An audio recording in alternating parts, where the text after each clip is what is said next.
একটা হাদিস বলবো, বলার পর আপনারা সিদ্ধান্ত নেবেন যে এটা এখন থেকে পড়বেন কিনা।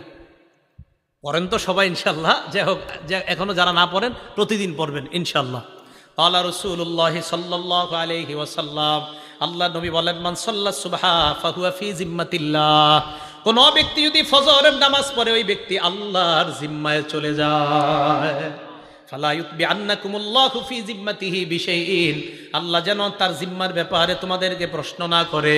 এই হাদিসের উদ্দেশ্য হলো ফজরের নামাজ যেই ব্যক্তি পড়ে, কোন কৃষক যদি ফজর পড়ে মাঠে যায় ওই কৃষকের উপর জুলুম করবা না, কারণ কিয়ামতের ময়দানে আল্লাহ বলবে ফজর আদায়কারীর উপর কেন জুলুম করলা, ফজর আদায়কারীকে না আমি নিরাপত্তা দিয়েছিলাম, তুমি কেন তার উপর জুলুম করলা?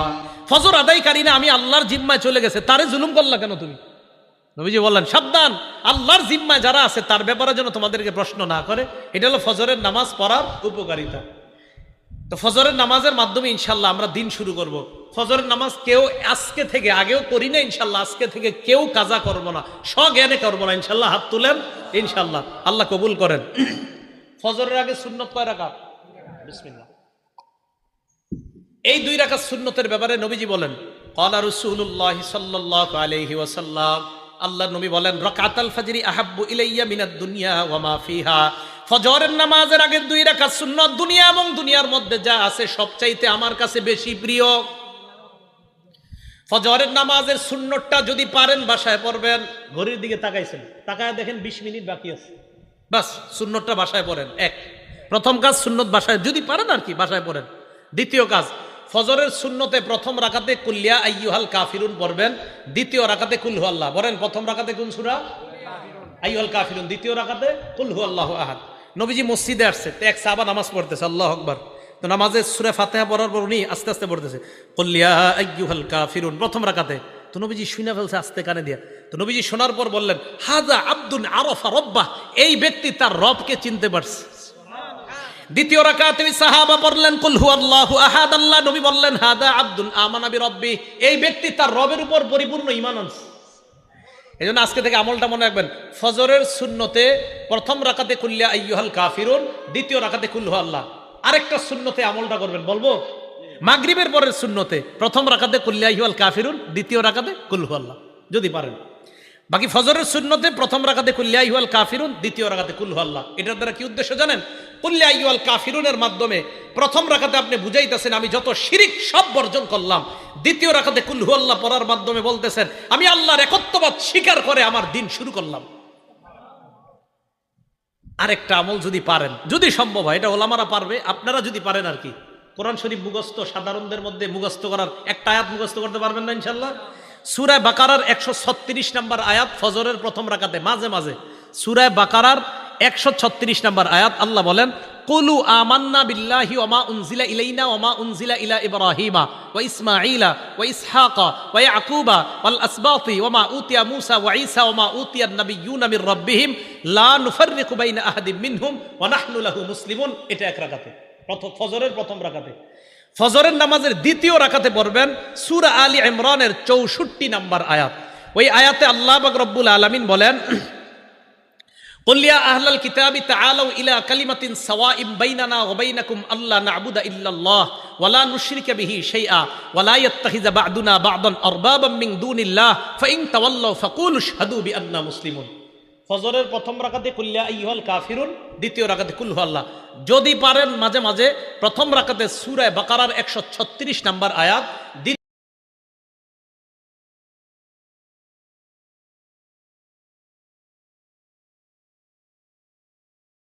দ্বিতীয় রাকাতে সূরা আলী ইমরানের 64 নম্বর আয়াত। তাহলে এবার আসেন, প্রথম গেল ফজরের সুন্নত, বেশি সময় থাকলে ঘরে পড়ে নেবেন। দ্বিতীয় নম্বরে গেল প্রথম রাকাতে কুল্লিয়া আইয়ুহাল কাফিরুন, দ্বিতীয় রাকাতে কুল হু আল্লাহ। যদি পারেন মাঝে মাঝে প্রথম রাকাতে সূরা বাকারার 136 নম্বর আয়াত, দ্বিতীয় রাকাতে 64 নম্বর, মুসলিম শরীফের হাদিসে আছে আলী ইমরানের 64 নম্বর আয়াত। 3 নম্বর কাজ, সুন্নত পড়ার পর আল্লাহর কাছে একটা দোয়া করবেন, আল্লাহুম্মা রাব্বা জিবরাইলা ওয়া মিকাইলা ওয়া রাব্বা মুহাম্মাদিন সাল্লাল্লাহু আলাইহি ওয়াসাল্লাম আউযু বিকা সালাসা মাররাত আউযু বিকা মিনান নার সালাসা মাররাত। বাংলায় বলবেন, হে জিবরাইলের রব, হে মিকাইলের রব, হে মুহাম্মদ সাল্লাল্লাহু আলাইহি ওয়াসাল্লামের রব, আমি আপনার কাছে জাহান্নাম থেকে পানাহ চাই, এটা 3 বার বলবেন। ফজর পড়লেন, সুন্নত পড়লেন, সুন্নতের পর আল্লাহর কাছে বলবেন, আল্লাহ, জিবরাইলের রব, মিকাইলের রব, মুহাম্মদ সাল্লাল্লাহু আলাইহি সাল্লামের রব, আমি আপনার কাছে জাহান্নাম থেকে পানাহ চাই, 3 বার বলবেন।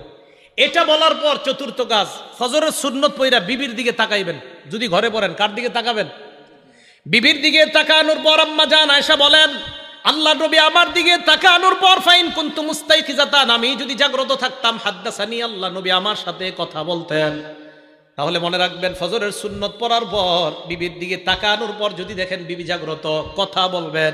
এই নিয়তে কথা বলবেন, আমার নবী তার বিবির সাথে কথা বলতেন, আমিও বিবির সাথে কথা বললাম, আল্লাহ নবীর সুন্নত আদায় হয়ে যায়।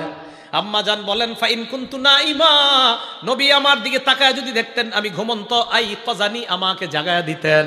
তাহলে সুন্নত পড়ার পর বিবির দিকে তাকানোর পর আপনার 2 কাজ। 1 নাম্বার, যদি দেখেন বিবি জাগ্রত, কথা বলবেন। যদি দেখেন বিবি ঘুমন্ত, তাহলে বিবিকে জাগায়া দিবেন। এই গেল চতুর্থ আমল। পঞ্চম আমল যদিও করতে বলবো, আমি বলবো আপনারা বেশিক্ষণ করেন না। আম্মা জান আয়েশা বলেন, নবীজি যখন দেখতেন ফজরের অনেক সময় বাকি আছে, আল্লাহ নবী সুন্নত পড়ার পর ইত্তজা আলা শিক্কিহিল আইমান, নবীজি ডান কাত হয়ে একটু শুইতেন। আপনারা শুইলে তো ঘুমাই যাবেন। ফজরের সুন্নত পড়ার পর হযরত বেলাল ডাকার আগ পর্যন্ত নবীজি একটু ডান কাত হয়ে শুইতেন, আপনারা তো ঘুমাই যাবেন। আপনারা কি করবেন? পুরাটা করা দরকার নাই, একটু ডান কাত হয়ে শুয়ে আবার উঠে যাবেন। কেন? আমার নবীজি করছে তাই করলাম। সুবহানাল্লাহ, নবীজি করছে তাই আমি একটু নবীর সুন্নত পালন করলাম। কি বলেন? ইনশাআল্লাহ করা যায় না? যদি ঘরে করেন আর কি, আল্লাহ তৌফিক দান করেন। এটা যারা তাহাজ্জুদ পড়ে তারা কিন্তু এই আমলগুলা করে নিয়মিত। আল্লাহ আমাদের সকলকে আমলগুলা করার তৌফিক দান।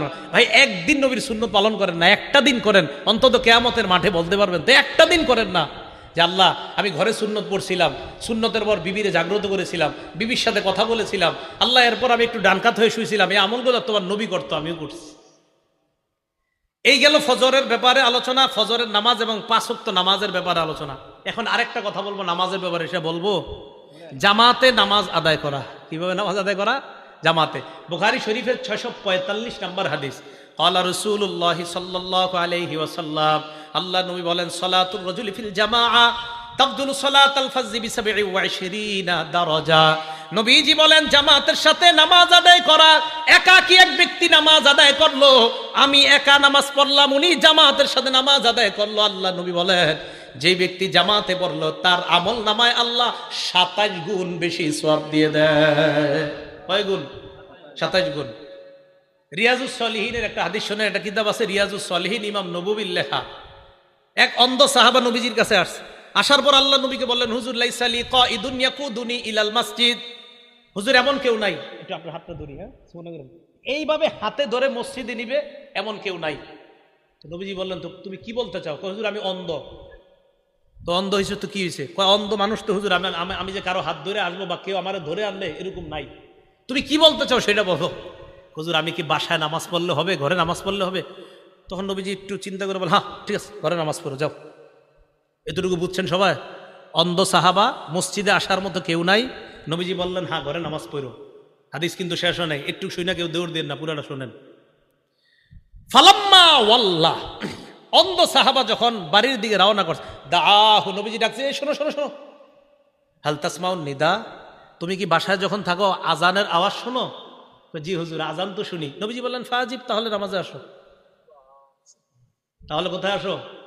এখানে আপনারা যে কয়জন অন্ধ আছেন, তাহলে কি বোঝা যায়? অন্ধ সাহাবাকে প্রথমে বললেন বাসায় নামাজ পড়ো, আজান শুনুনি? কয় জি হুজুর শুনি, মসজিদে আসো। এখন তো মাশাআল্লাহ মাইকের আওয়াজ মুখের চেয়ে আরো কম যায় না বেশি যায়? কি পরিমাণ নামাজে আসা উচিত। ভাই জামাত মিস করেন না, পুরুষরা জামাত মিস করেন না, জামাতে আইসেন। আল্লাহ আমি সহ আমাদের সকলকে জামাতের প্রতি গুরুত্ব দিয়ে যেন আমরা সালাতগুলো আদায় করতে পারি, আল্লাহ তৌফিক দান করেন। রমজান পরবর্তী কয় কাজ? এই 4 নাম্বার, নামাজ পড়া, নামাজ ছেড়ে না দেওয়া। 5 নাম্বার, নিয়মিত কোরআন তেলাওয়াত করা। রমজানে মানুষ রমজানের বাহিরে কোরআন না পড়লেও রমজানে একটু হইলে কোরআনটা খুলতে চায়, একটু খুলে কোরআনের প্রতি আগ্রহ থাকে। ওলামায়ে কেরামের জন্য তো উচিত 10 দিনে 1 খতম পড়া। কয় দিনে? আলেমদের 10 দিনে 1 খতম পড়া দরকার। সাধারণ পাবলিকের জন্য দরকার 40 দিনে অন্তত 1 খতম পড়া। কয় দিনে? আপনাদের কৃতি সন্তান মুফতি ফজলুল হক আমিনী রহমতুল্লাহ আলাইহি মরার আগেও 7 দিনে 1 খতম কোরআন শরীফ পড়তো। না বুঝাইতে পারি নাই, উনি তো আমগো সন্তান না, আপনাদের এলাকার সন্তান, এই পাশের সরাইলের। 7 দিনে এক খতম কোরআন শরীফ। অবাক, হাউ ইজ ইট পসিবল, কিভাবে সম্ভব? এত একজন ব্যস্ত মানুষ মরণের আগেও ওই 69 বছর বয়সও 7 দিনে এক খতম কোরআন শরীফ। মাওয়াইজে মুজাহিদি মিল্লাতের মধ্যে উনি লেখছেন, আমি যখন জেলখানায় ছিলাম 4.5 মাসে প্রতিদিন এক খতম কোরআন পড়ছি। এ আপনাদের এলাকার আল্লামা আমিনী সাহেব, হুজুরের ছাত্র, আমি বেশি দিন আসলে পাই নাই, ভাগ্য খারাপ। হুজুরে যারা কাছ থেকে দেখছে ওনারা বুঝতে পারছে কি মানুষ, কি আজীব মানুষ ছিলেন। হুজুরে সবাই মনে করি কি উনি মনে খুব রাগী মানুষ, কাছে বদলে বোঝা যেত যে আসলে হুজুর কত মাটির মানুষ ছিলেন। ওলামায়ে কেরাম বলতে পারে আসলে তো হুজুর রাগ হইতেন না, রাগের অভিনয় করতেন, ইসলামের খাতিরে, ইসলামের জন্য অভিনয় করতেন, রাগের করতে হতো এটা। হ্যাঁ, আমরা আলেম সমাজের মধ্যে একটু রাগী হিসেবে পরিচয়, ওমর ফারুকের মতো পাওয়ার। আসলে ওমর ফারুক বলেন, মুফতি আমিনী রহমতুল্লাহ আলাই তাদেরকে বলেন, আসলে তারা তো রাগী না, বরং ইসলামের খাতিরে রাগ হওয়াটা এটা রাগ না, এটা ইসলামের জন্য। কি কথা ঠিক আছে তো? 5 নাম্বার কোরআন তেলাওয়াত করা, নিয়মিত কোরআন শরীফ পড়া, নিয়মিত কোরআন তেলাওয়াত করা। কোরআন তেলাওয়াত অবশ্যই আমরা নিয়মিত করব। সূরা ফুরকানের 30 নাম্বার আয়াতে আল্লাহ বলেন, কিয়ামতের ময়দানে নবীজি সাল্লাল্লাহু আলাইহি সাল্লাম আল্লাহর কাছে অভিযোগ করে বলবে, ওয়াকালার রাসূলু ইয়া রাব্বি ইন্না কওমি ইত্তাখাযু হাযাল কুরআনা মাহজুরা। আল্লাহর কাছে বলবে, আল্লাহ আমার সম্প্রদায় এই কোরআনকে পরিত্যাজ্য হিসাবে গ্রহণ করেছে, বলি নাউযুবিল্লাহ। তিরমিজি শরীফের 2926 নাম্বার হাদিস, নবীজি বলেন, মান শাগালাহুল কোরআন ওয়া যিকরি আন মাসআলাতি, কোন ব্যক্তি কোরআন পড়ার কারণে এবং জিকির করার কারণে আমার কাছে যদি দোয়া করার সময় না পায়, আমি আল্লাহ আতাইতুহু আফযালা মা উতিস সাইলিন। আমরা দুইজন, আমি দোয়া করি আর উনি কোরআন পড়ে, আমি দোয়া করি আর উনি জিকির করে। নবীজি সাল্লাল্লাহু আলাইহি সাল্লাম আল্লাহর থেকে হাদিসে কুদসি বলেন যে আল্লাহ বলেন যে কোরআন পড়ে আর জিকির করে আর যে আমার কাছে চায়, ওই চেয়ে সে যা পাবে কোরআন আর জিকির পড়নেওয়ালাকে আমি এর চাইতে বেশি দান করব। তাহলে প্রতিদিন কোরআন পড়ব। সাধারণ যারা আছেন, ওলামারা তো পড়েই, সারাক্ষণ কোরআন পড়ায়। সাধারণ পাবলিকরা আপনারা ওয়াদা করেন ডেলি এক বিশ্বাস করেন। যদি বলেন হুজুর আমি তো কোরআনের সব জায়গা পারি না, কুল হু আল্লাহ সূরাটা তো পারেন, এটা প্রতিদিন একটু দেখা পড়েন। আলহামদুলিল্লাহ সূরাটা তো পারেন, খোলেন, খুইলা এটাই দেখা পড়েন। কেন দেখা পড়বেন? এই কোরআনের সাথে আপনার একটা মহব্বত তৈরি হয়ে যেতেছে। পড়বেন তো ইনশাল্লাহ। তা আপনাদেরকে আমি বলি, আপনারা ডেলি এইভাবে একটু খুইলা পড়েন। সত্যি কথা, 1 মাস পড়েন, 40 দিন পড়েন, 41-42 দিন পড়েন, হঠাৎ একদিন ছাইরা দেন, খুইলা পড়েন নাই, কষ্ট লাগবে, ইন্নালিল্লাহ আজকে কোরআনটা খুললাম না কেন, মায়া লাগবে, দেখা চোখের পানি চলে আসবে যে আমি কোরআন খুললাম না কেন, হ্যাঁ আমি কি জানি একটা মিস করে ফেলছি। ঠিক নামাজ যারা পড়েন না, নামাজ ধরেন 1 মাস 2 মাস নামাজ পড়েন, ঠিক হঠাৎ একদিন যখন নামাজ ছুটে যাবে আপনি পেরেশান হয়ে যাবেন, ইন্নালিল্লাহ আমার নামাজ ছুটে যাইতেছে কেন। বোঝা গেল কি? নামাজ না পড়তে নামাজ পড়তে মন চায় না, নামাজ পড়তে পড়তে নামাজ ছাড়তে মন চায় না। আল্লাহ আমাদের সকলকে প্রতিনিয়ত আমল করার তৌফিক দান করেন। তাই 5 নাম্বার কাজ নিয়মিত কোরআন পড়া। 6 নাম্বার আল্লাহর জিকির করা। বলেন কি করা? লা ইলাহা ইল্লাল্লাহ, সুবহানাল্লাহ, আলহামদুলিল্লাহ, আল্লাহু আকবার, এই জিকির করা। মুসলিম শরীফের বর্ণনা 1239 নাম্বার হাদিসে আল্লাহ নবী বলেন, মান সাব্বাহাল্লাহ ফি দুবুরি কুল্লি সালাতিন সালাসাহু ওয়া সালাসিনা ওয়া হামিদাল্লাহ সালাসাম ওয়া সালাসিনা। ফরজ নামাজের পর যেই ব্যক্তি 33 বার সুবহানাল্লাহ পড়বে, 33 বার আলহামদুলিল্লাহ পড়বে, ওয়া কাব্বারাল্লাহ সালাসা ওয়া সালাসিনা, 33 বার আল্লাহু আকবার। যদি পারেন তাহলে 34 বার আল্লাহু আকবার। যদি একটা আমল বলবো, এটা না পারলে 34 বার আল্লাহু আকবার, যদি পারেন 33 বার আল্লাহু আকবার, তো 3 33 কত হয়? এরপরে পড়বেন লা ইলাহা ইল্লাল্লাহু ওয়াহদাহু লা শারীকা লা লাহুল মুলকু ওয়া লাহুল হামদু ওয়া হুয়া আলা কুল্লি শাইইন কাদির। আল্লাহ নবী বলেন, যারা নিয়মিত এই আমলটা করবে, গফিরাত লাহু খাতায়া ওয়া ইন কানাত মিসলা জাবাদিল বা, আল্লাহ ওই ব্যক্তির সমুদ্রর ফেনা পরিমাণ গুনাহ যদি হয়, তার গুনাহগুলো আল্লাহ মাফ করে দেয়। প্রতিদিন পড়বেন। এবার আমার সাথে একটু বলেন সুবহানাল্লাহি ওয়া বিহামদিহি। আবার সুবহানাল্লাহি ওয়া বিহামদিহি, সুবহানাল্লাহি ওয়া বিহামদিহি। এতটুকুই। বুখারী শরীফের 6408 নাম্বার হাদিসের বর্ণনা, মান ক্বালা সুবহানাল্লাহি ওয়া বিহামদিহি ফিল ইয়াউমি মিআতা মাররা। আমি যেটা বললাম এখন আপনি ঘুমাইবেন, তো ঘুমানোর সময় পড়েন সুবহানাল্লাহ বিহামদিহি, সুবহানাল্লাহ বিহামদিহি। নবীজি বলেন, যেই ব্যক্তি নিয়মিত 100 বার এই সুবহানাল্লাহি ওয়া বিহামদিহি পড়বে, খতায়াহু ওয়া ইন কানাত মিসলা জাবাদিল বাহরি, সমুদ্রের ফেনা পরিমাণ গুনাহ হলেও আল্লাহ মাফ করে দিবেন।